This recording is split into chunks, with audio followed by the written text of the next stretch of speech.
As a wise man once said, sometimes you win, sometimes you lose, and sometimes it rains. But sometimes you just plain suck. Seriously, suck. Okay, Gray, in the past 24 hours, I've repaired the broken thumb on the Husky quarterback, realigned the back of the Seahawk quarterback, reattached the labrum on a Mariners pitcher, and replaced the alternator on the U-Haul van moving the Sonics out of town.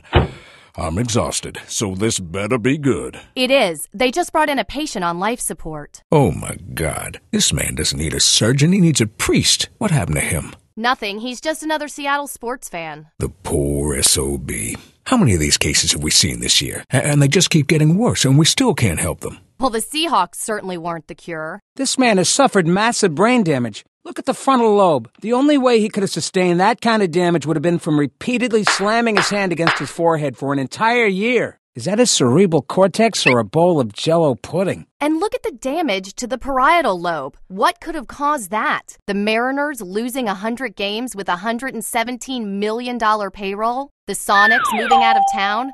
A Ty Willingham halftime speech? Huh?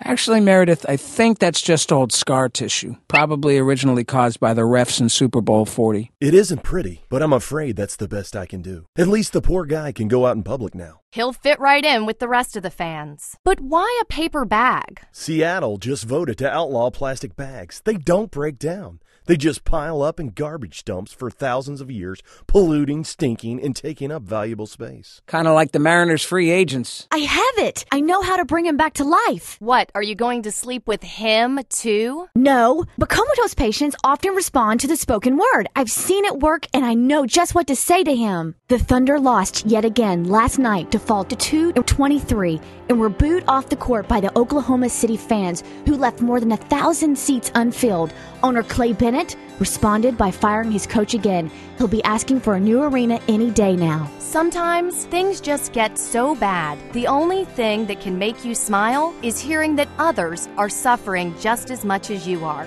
Sometimes Schadenfreude is the best medicine. Yes!